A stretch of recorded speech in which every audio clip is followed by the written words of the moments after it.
Hello, hello, hello. Happy Sunday evening, good people. So normally I don't do videos in the evening.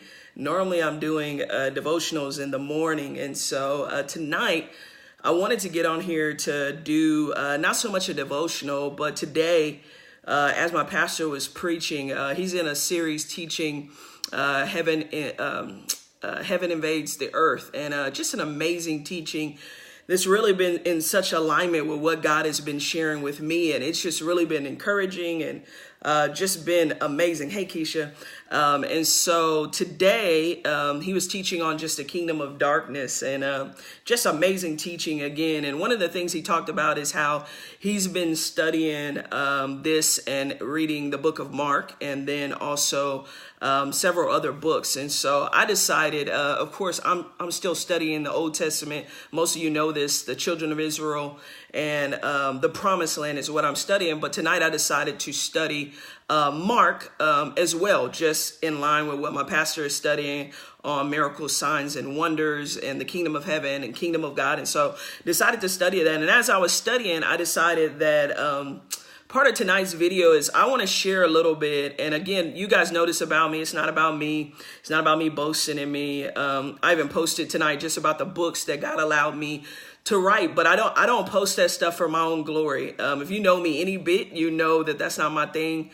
I'm not trying to get a limelight or anything like that. My name means angelic messenger. So all I'm really just trying to do is to share the message of Christ in whatever avenue I can. So on the street, social media, I'm trying to subdue every avenue that God has given me for God's glory, not so much for me.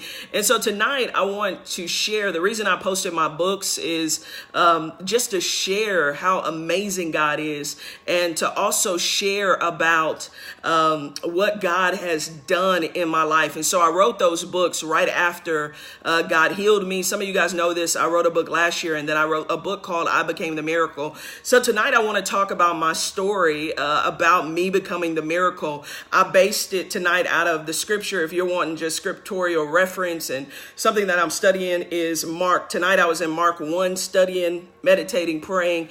You can go to Mark 1, 32 through 34. That whole Mark 1 is just amazing. I couldn't even get out of Mark 1 tonight. It was just amazing. One of the things that's being very consistent as I've been studying the Gospels and just trying to read the word every night, meditate, soak in it. One of the things I'm seeing is that Jesus was a different breed, and we know this, that he was the Son of God. But one of the things that's been blessing me is as I'm reading more and more of the Gospels, I'm realizing that when Jesus taught, you can see that in Mark 1, he taught with one that had authority and power, and the people recognized that there was something different about Jesus. And so when you look at Mark 1, the people realized there was something different about Jesus' teaching. He cast out demons, and they realized like nobody else was doing that. And so though they had religious leaders, there was just something different about Jesus. He healed the sick, so he didn't just let people be sick. There was something different about Jesus. And again, you see that all in Mark 1. And I love that because what I want to encourage you tonight as I get ready to go into my story is that if you are a believer of Jesus Christ and you are a Christian, there should be something different about you. When people see you, you should not blend in. All in Mark 1, it talks about how when they saw Jesus, there was something different about Jesus, and it caused people to draw to him. They were bringing the sick to Jesus because he had the power and the authority to heal the sick. They were listening when Jesus talked because there was something different about when he talked versus the religious leaders. And so I want to encourage you tonight that if you are a believer, man, there should be something different about you. You shouldn't just be okay gossiping. You shouldn't just be okay blending in with the world, man. My pastor said something today that just really had me thinking, and he's right. It's that hospitals should be shutting down because of believers, because we're out praying for people and we're seeing them get healed. We have a God that is that amazing, that powerful. He's called Jehovah Rapha, and we should be exhibiting that he is a healer through us, not just through the pastors and the teachers, but God should be able to use us everywhere that we go. I'm not preaching on that. I'll probably do my devotion on that that tomorrow, but I want to talk tonight just about my story. I normally give bits and pieces of my story, and again, I wrote it in the book, but tonight I feel the need to really just share it as an encouragement to someone. Often when I talk about I became the miracle, people are like, I mean, what happened? And so I give like a summary of it, but tonight I want to share it in hopes that you guys will share this video, that there are people out there that need to know that God is still a miracle working God. There are people out there that need to know that God is still a healer, and I am a testimony of that. And so if you go back to July of 2012, I had just started back working for Northwood University. That is my alma mater. That's where I graduated from with my bachelor's and associates. I had just started working for them in July of 2012. I had just joined a new church. So Koinonia was up and running. Now it's amazing. It's big. But at that time, they were just getting started in this new building. And so I like to say that I had a cushy Christian life. My life was going well. I had no complaints. I was preaching the gospel. I knew I was called to preach. So I was preaching the gospel. I was excited. I love God. I had just started dating an amazing guy at that time. And so I have finally felt like, man, my life is on track. Things are going well. And I remember this like it was yesterday. I was on my way to work. And I remember that I had this massive headache. And so I didn't really know what was going on. I've had headaches before, but this headache seemed like it was just a big deal. And I didn't really know what was going on. And so I prayed in the car, got to work. And when I walked through the door of work, I knew something was different. I didn't know really what it is. And you guys know me. I'm going to give you the raw truth. This is not a cute little story. This is the real truth of what happened. So I got to work that day, and I remember I was over housing, and I went to log into my computer, and I could not remember my password. I thought that's weird. I'm very analytical. It's easy for me to memorize stuff. It's very easy for me to know stuff. And I could not remember my password. So I sat at the computer a little bit, and I was kind of like, I don't really know what's going on. But then I was like, man, let me try to quote my social just to make sure everything. And I couldn't remember my social. I couldn't remember my driver's license. Now I started panicking. I started getting afraid because I was like, something's going on, and I don't really know what it is, but something's going on in my brain, in my head. I remember telling my boss at that time, who was the dean, hey, I'm gonna have to take off from work. I need to go home, lay down. I don't know what's really going on. He's like, yeah, go ahead, go. No big deal. I get in the car. I'm on my way home. I start praying. And I'm like, God, I know that you are Jehovah Rapha. I know that you are my healer. I know that all is well, God. I know that whatever's going on is it's a phase. I remember praying something like that. I got to my apartment. I called the guy that I was dating. I'm like, man, I just need you to be in prayer. I don't know what's going on, but something's going on with my memory. I cannot really remember things. And so Michael was like, yes, I'll be in prayer for you. I try to lay down, but this headache is pounding so bad.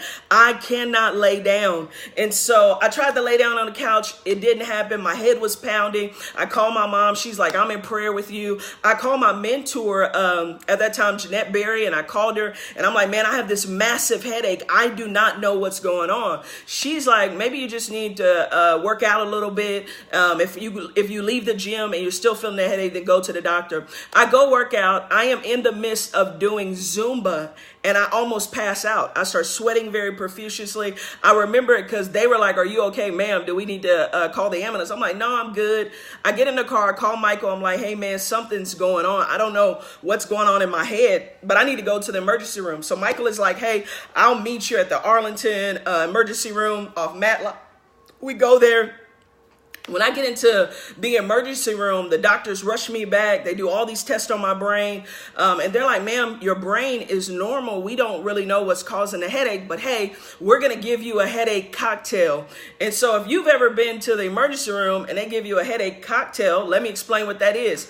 That is 6 to 10 drugs that they mix together in hopes that they give you this shot and that your headache subsides, like your brain vessels calm down. And so they give me this headache cocktail and my speech starts slurring. The doctor is like, that normally doesn't happen. We don't know what happened, but ultimately, normally when we give you a headache cocktail, it doesn't make your speech slur. My lip is now going in a diagonal way, and so I'm scared. I actually get up from the emergency room, and I have to go to the bathroom. So Michael's like, hey, I'll walk you to the restroom. They take me to the restroom. And when I get in the restroom, I know something is now wrong with my brain. I don't know what it is, but I can't fully think. My speech is still slurred. They get me back in the ER, and they're kind of like, there's nothing we can do. We don't really know what's going on with your brain, but we're going to have to let you go because when we physically look at it, nothing's wrong. I'm going to speed the story up. So Michael comes back to my apartment. He prays. I call my mom. I'm like, something is going on with my brain. I don't know. At this time, I am now 36. So that would have been, I would have been 29. So I am back at the house. I cannot sleep. So that night, I am up all night. I cannot sleep, but I started praying. And I started warring the things I know to do. I started warring against the enemy. I'm like, no, you're not going to have my mind. I belong to the Lord. I'm quoting scriptures all night. But I immediately know that the spirit of insomnia is in my apartment. I cannot sleep that night. And so I am up all night. As I am up, I hear the voice of the Lord, and God says that you will make it out of this. And he said, you're going to write a book called I Will Become the Miracle. I'm not going to lie to you. I rebuked that because I knew that if God told me that I was about to go through something, then it was going to be something extremely hard. And for him to say, you're going to write a book called I Became the Miracle, I knew something would have had to present itself to me for me to become a miracle. So I heard God say that overnight. I stayed up. I'm dealing with insomnia. I remember like, no, God, I don't want this. I've never dealt with sickness. I don't want to deal with this. The next morning I'm up at 6 a.m. I call my mom. I'm like, I don't know what happened. I could not go to sleep last night. And that ultimately God told me that I was going to write this book. I Became the Miracle. And that ultimately this headache was still there. I remember trying to go to work, but I couldn't even make it to work. That's how bad my head was ringing.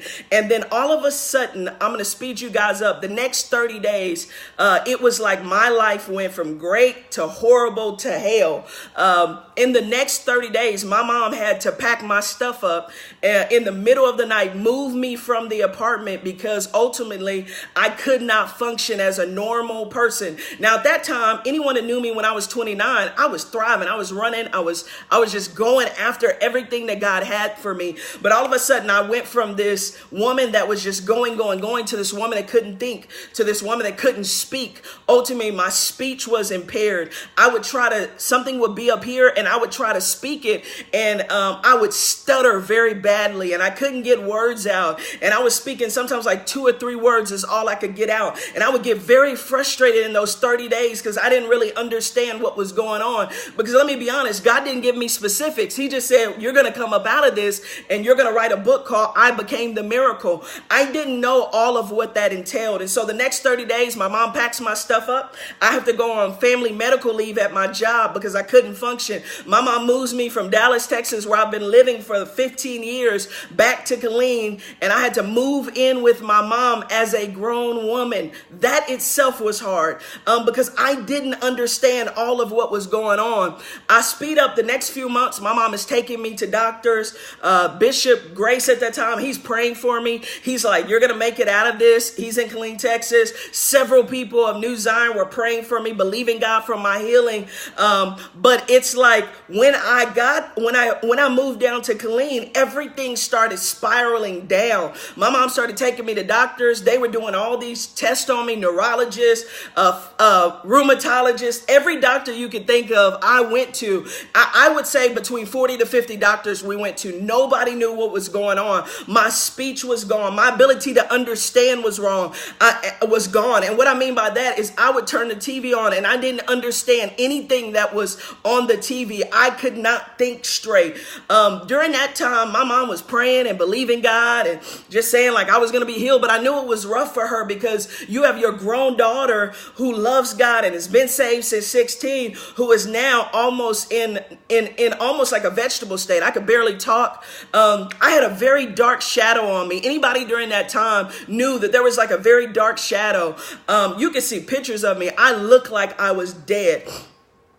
I, to this day, don't even know what happened physically with my brain. All I know is it got to a point where my mom and the bishop at that time made a decision that they were not going to take me to the doctor anymore. They made a decision that they were going to believe God for my healing. And either I was going to come up out of this because God was God. And so they made a decision. No more doctors. My mom wouldn't take me to another emergency room. No matter how much I cried, no matter how much I wept, like I need to go back to the doctor because I didn't really understand what was going on during that time. I was a very functional woman. And so to go to a state where it was like I couldn't function was crazy for me. And so again, during that time, I couldn't speak. I couldn't read the Bible. I couldn't read a book. I couldn't understand anything. I was mostly mute. If anybody remembers that time in Killeen, I barely talked. I sat in the back of the church. So I went from the front row to the very back of the church. And I remember immediately as it kind of time progressed, it was like 6 months. My faith was gone. I was like, man, I'm going to die in the midst of this. During that time, and I've shared this before, I was hearing between 10 to 20 voices at a time. And people say, well, what kind of voices? Demonic voices. Listen to me. I know demons are real. I was hearing between 10 to 20 voices at a time during that time. Voices would be in my ear, this ear, then voices would be in this ear. I would hear the devil tell me that I was going to die. He was like, you went from preaching the gospel for this God to he put you in this state and you're not going to make it out. I would hear that voice all the time. You're going to die. You're going to die. You are not going to make it out of this. I don't care what he told you about you writing a book. You're going to die. You can't even talk. I mean, the voices would be so strong. And during that time, the spirit of suicide was in my mom's apartment. I was trying to take my life literally almost every other week, every month it was coming. And so several times I tried to drink bleach when my mom went to work. I tried to overdose in medicine. It was so bad that I can't even explain how bad it was during that time. If I wasn't hearing the voices, I was hearing my own thoughts like, how can I go from preaching the gospel to in this state that I couldn't get up out of, to in a state where I could barely speak, to in a state where I could barely think. My mom, I'm going to tell you how bad it was. I bought a Lexus in 2012. My mom had to take the keys to my Lexus because I wrecked it, because as I was driving, I couldn't think straight and I ran into something, and my mom had to take my keys so that I could not drive my car. It got bad to where my mom would have to keep me in the room because suicide was running rampant in my brain. And so she had to protect me. She had to put up knives. She had to do all kinds of stuff to this during that time. That's how bad. I want to paint a very real picture. The enemy was trying to kill me. But I can say that God was protecting me to that time during that time, because no matter how much I would try to commit suicide, nothing would work. Or it would be like I remember one time I wrote a suicide note. I took the medicine. My mom came in, found me, and began praying over me. And none of the medicine, I didn't get sick, nothing happened at that time. That's why I can tell you the power of prayer, and that even when you don't have faith, surrounding yourself with people who have faith. When I say my faith was gone, my faith was gone. There was just a very darkness over me during that time. And I took a driver license photo during that time that I still have. And you can see there's no life. Like it looks like I am dead, not just by way of being ashy. Like it looks like life has been sucked up out of me. And so that went on 6, 7, 8, 9, 10 months it was going on. I remember December of 2012 going into 2013. I went to the altar. I was going to the altar like every week. Not because I wanted to, listen to me, because my mom was forcing me to go to the altar, because she was like, God is going to heal you. I know you have a calling on your life. And so my mom, she was forcing me to go to the altar, and I would go to the altar and people would pray for me and nothing would happen. And I would go back to my seat discouraged. upset, mad at God. Like, how could you allow me to be in this state? And I want to tell a real picture because I want to share what God did. But I was upset. I was like, God, I've been preaching for you since I was 16. I've been praying for people. I've been believing you for healing for people. How could I be in this state? And I didn't know what God was doing. I'm going to be very honest. The voices was nonstop. Crazy thoughts was going through my head nonstop. And so I remember December of 2012 going into 2013. I went down to the altar and something was different. Like I felt like a little flicker had started coming in me. And so I went down to the altar and this was going into a New Year's service. And I went down and I remember going down on my knees and just saying like, God, I know you can heal me. And those were the words that came out. I don't remember if I said anything else. I just remember saying like, I know you can heal me. I get up. And during that time, my best friend, who I'm connected to still, and most people don't even know this story. The reason Alicia is my best friend is during that time, she would constantly speak life. She would constantly pray for me and be like, God is going to heal you. And so God connected us. And she would pray for me when I would be upset, stuttering, like, I don't think he's going to heal me. And she would pray. And so I go back to my seat.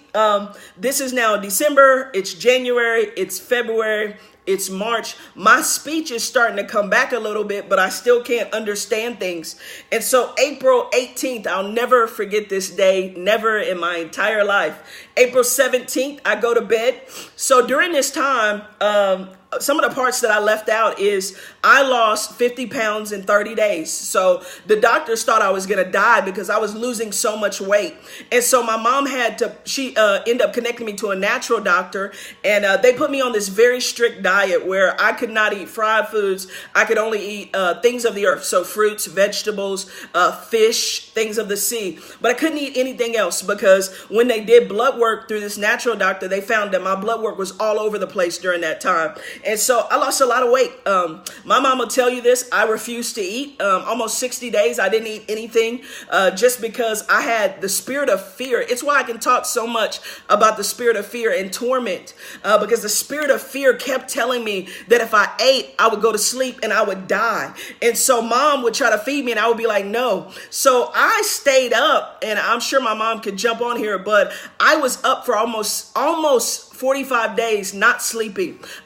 And if I slept, it would be like 30 to 45 minutes during that time. So when you look at it from a natural, I should have died. I wasn't eating. I was not sleeping. That's how come I can preach about when the hand of God is on you, regardless of what the enemy is trying to do. God protected me during that time. And so I got extremely little. I have pictures of it. I was the smallest I've ever been in my life, besides when I was a teenager. So I was extremely small. Wasn't eating.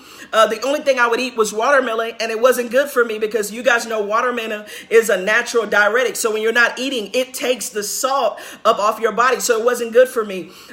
When you get like into the 4th, 5th month, I started eating again. Mom was making these smoothies for me, and I would drink that throughout the day. But I ate very small amounts just because of how strong the spirit of fear and the spirit of torment was during that time. So I left that part out, but I want to tell you that part so that you can understand all that was going on during that time. And so I was afraid to be at the house by myself. Sometimes I would go to work with my mom. I want y'all to know the real truth. I would sit in the car at my mom's job because I was afraid to be in the house by myself because these voices were saying they were going to kill me. And so I had a fear that I was going to die. And so mom would have to take me to work. She would have to go to work, come out, check on me, go to work, come out, check on me. And I would be in the car sweating, drenched. But that's how much paranoia was going on. And so when you fast forward, I go into December of 2012, going into January 2013, April 17th of 2013, I go and I lay down. So April 17th of 2013, I lay down to go to sleep. And now I'm starting to sleep like 2 to 3 hours. I still was not up to 6, 7, 8 hours of sleep. I go to sleep and I'm sleeping like maybe like 2 to 3 hours a night, but it was better than the way I was sleeping before. So that's why I was telling you, things started progressively getting better as I was going into 2013. Was I still hearing the voices that were telling me I was going to die? Yes. Was I still being tormented? Yes. Were people praying for me saying that I was going to be healed? Yes. Did I have faith that I was going to be healed? No. I knew something was different when I crossed into 2013, but it was still a lot going on during that time. And so I had started progressively eating more, but I still couldn't eat carbohydrates, things like that. Mom had cut. I bless God for my mom, y'all. She had to endure a lot during that year of taking care of her grown daughter and everything that was going on. But I have a praying mom. I mean, she prayed for me and she believed God for my healing.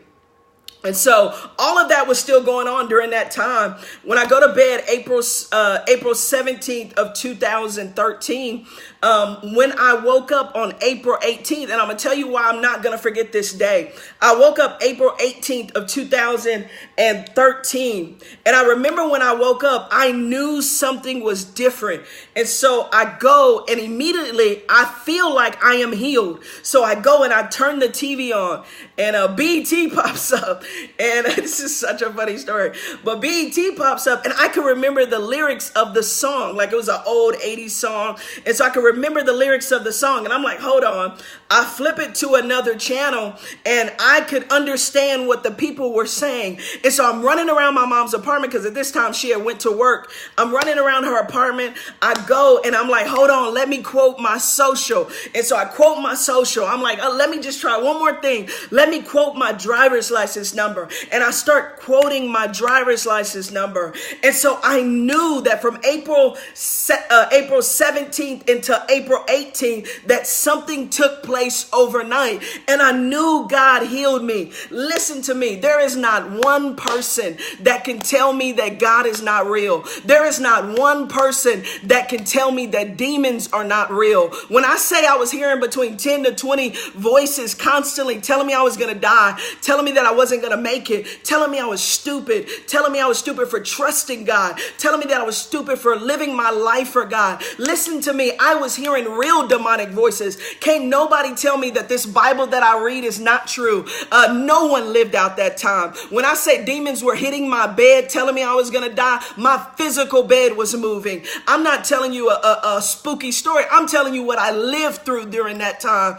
The enemy was trying to kill me. It's why I'm so passionate about preaching the gospel. I'm so passionate about people going to heaven and not hell. I'm so passionate about miracles because I know, because God made me a miracle. When I say I went to between 40 to 50 doctors, not one doctor, not one neurologist, not one rheumatologist. I went to every doctor you can think of. No one knew what was going on with my physical body. That's the people we put our trust in. And God created doctors, but not one doctor knew what was going on with me. And when I stopped eating, the doctor said I was going to die. He says, your daughter needs to eat for nourishment. She's not eating. She's going to die. I didn't eat for almost 45 days. I didn't eat at all. And I lived. That's how come I can tell you that God is still the God of miracles. I know because he did it for me. I didn't eat. I wasn't sleeping. I had the spirit of insomnia. I was up all the time. My mom will tell you this. My sister would tell you this because she was living with my mom. And it was a scary time. And if my family didn't have faith, if the people around me didn't pray for me and believe God, I would have been dead. And I can tell you that because I had people that was fasting for me. God connected me to 3 women during that time at New Zion Church in Killeen that would pray for me. I would call them sometimes 2, 3 o'clock in the morning, 4 o'clock in the morning, 1 o'clock in the morning. I can't sleep. The voices are getting louder and they would pray for me and they would believe God for me. I'm not telling you a fake story. I'm telling you what I walked out. I'm telling you that God is a God of miracles. How do I know? That was in 2013. That wasn't 2,000 years ago. I, without God, would have been dead. I cannot tell you how many times the enemy told me I was going to die. I cannot tell you how many times I knew the spirit of death was trying to knock on my door, but I knew the hand of God was over my life. And it's why I'm so passionate about telling my my story. It's why I'm so passionate about telling people that God is real. I'm so passionate that you have to have an intimate relationship with God. You cannot have a relationship based off of just people. You yourself have got to build your relationship. I'm passionate about that because I know that God is real. Listen to me, man. I'm not faking a story. I'm telling you real truth. The devil was trying to kill me and the hand of God shielded me. I know it was the hand of God. I'm not making this story up. My mom can testify. My sister can testify. My best friend can testify. The enemy was trying to kill me. And if you saw me during that time, I wasn't this person that you see today. It was like life was sucked out of me. And my faith was tiny because I was hearing voices all the time. I couldn't read my word.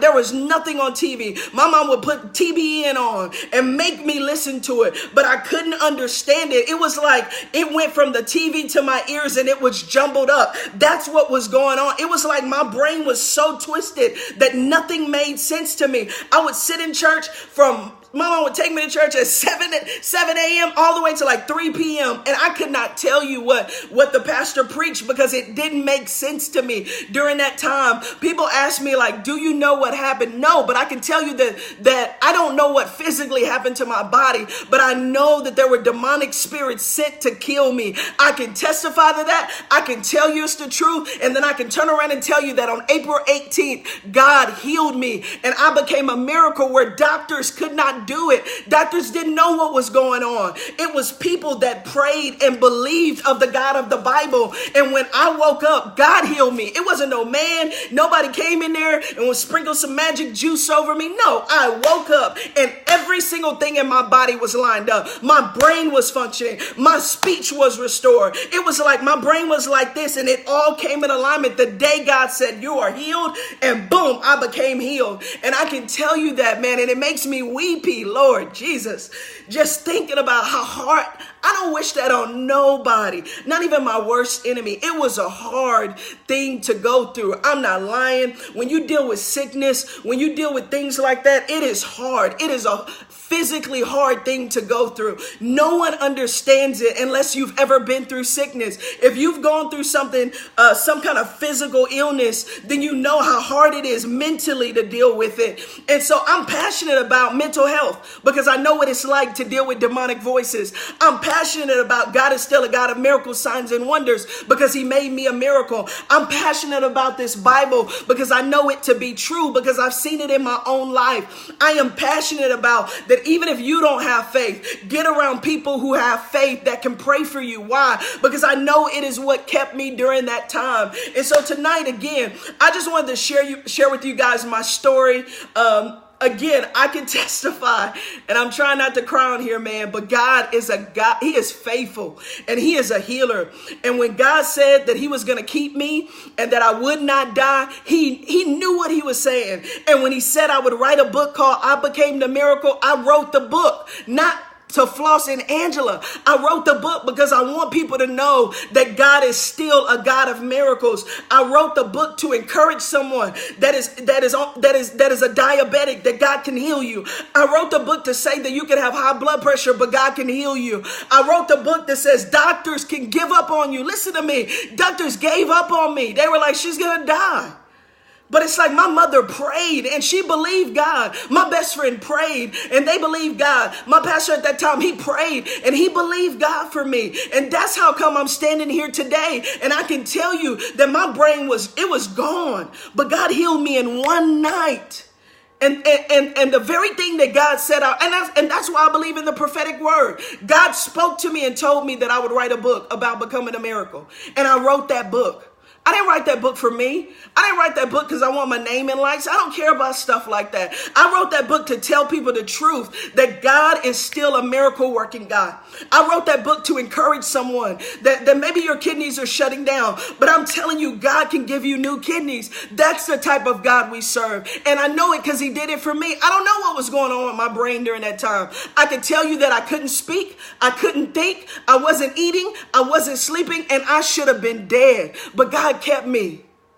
And God protected me. The enemy was trying to kill me, but he protected me. Nothing the enemy did worked during that time. God protected me. And I can tell you that the Bible says that he's not a respecter person. I'm nobody special. It's not because I'm a preacher. I'm nobody special. God did it because he's God. And I would tell you that he'll do the same thing for you. I don't know if you're dealing with sickness or you're dealing with something that you're like, man, I need a miracle. Listen to me. God is a miracle working God. The passion you see in me, it's because he did it for me. And I remember when God healed me, man. God healed me that Friday, y'all. And I'm holding back the tears. God healed me that Friday.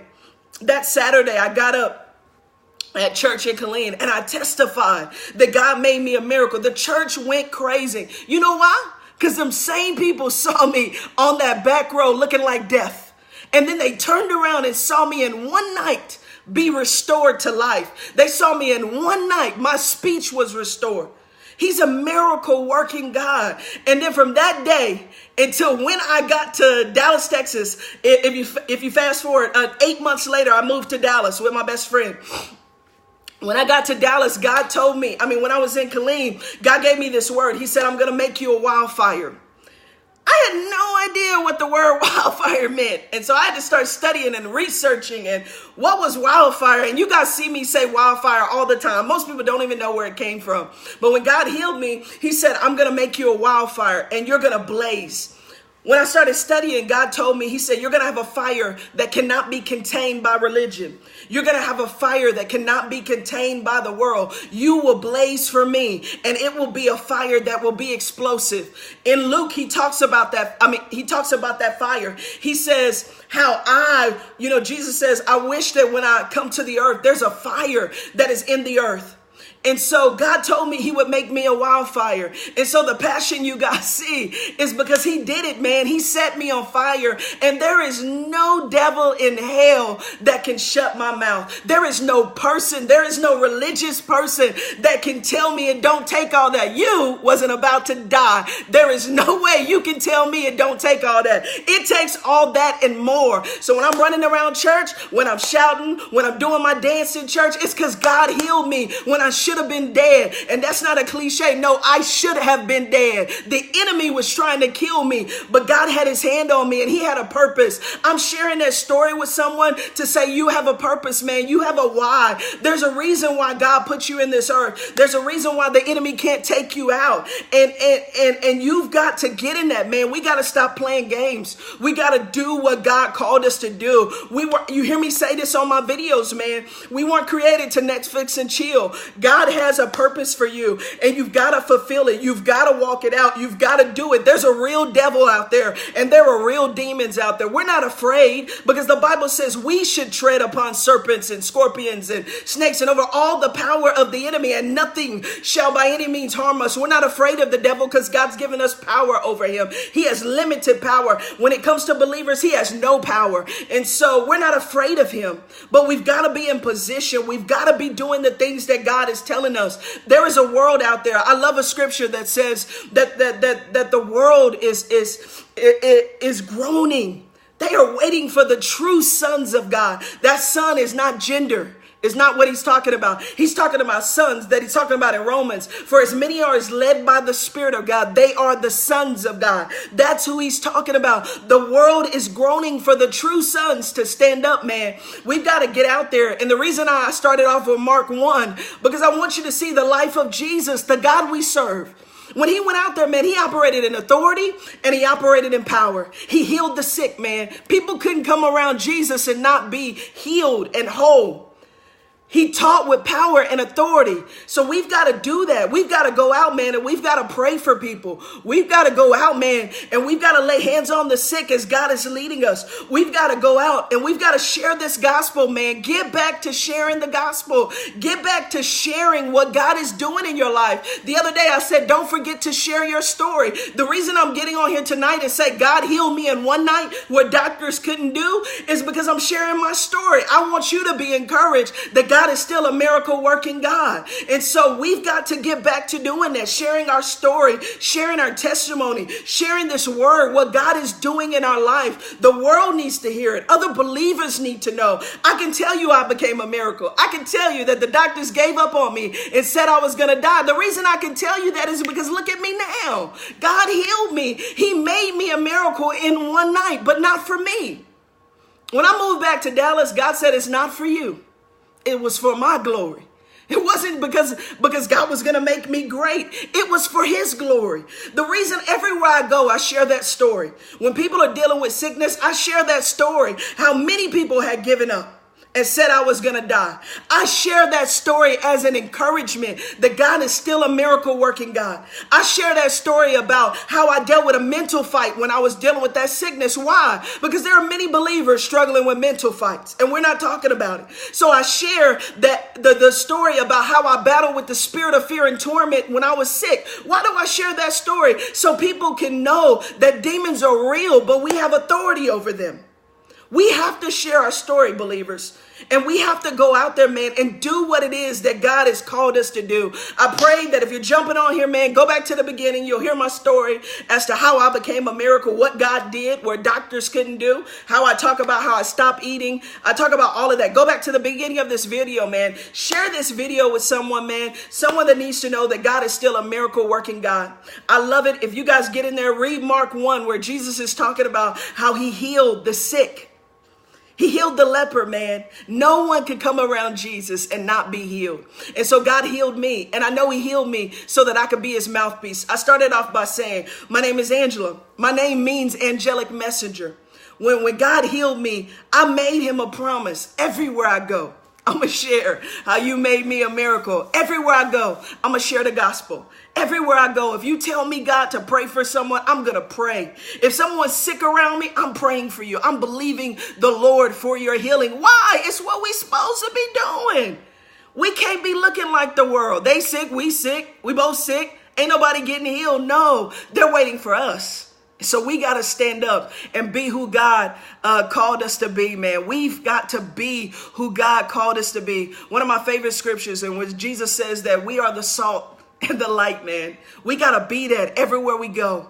And we got to be willing to surrender to God. One of the things I've loved over the past few weeks is how much God has been speaking to me. But he's doing it as I'm surrendering. As I'm like, man, God, just come on in. Gut out whatever you need to. Because I'm going to blaze this world for you, Jesus. Whatever you want to do in me, do it. It's not about my will. It's not about what I want. It's about what God wants for my life. And I want you to be in that same place, man. God desires for us to have intimacy. He don't want us just trying to get lights and fame and fortune. God wants us to have an intimate relationship with him. That when we get up from his presence, man, we can go out and share him with other people. We can get out and share our story. I can get out and tell people how God made me a miracle. I can get out and tell people how God healed me in one night. You have a story too. You need to get out there and share your story, man. We got to start blazing the world for Jesus again. We got to start getting in our Bibles, man, again. We got to start getting in our prayer, in our closet. I love Mark 1 because it talks about how Jesus, he went into a place of solitude of prayer. We got to start spending time with God. That's the people that God is looking for in these last days. He's looking for those people who are going to blaze the world for him. Share this gospel, man. Lay hands on the sick.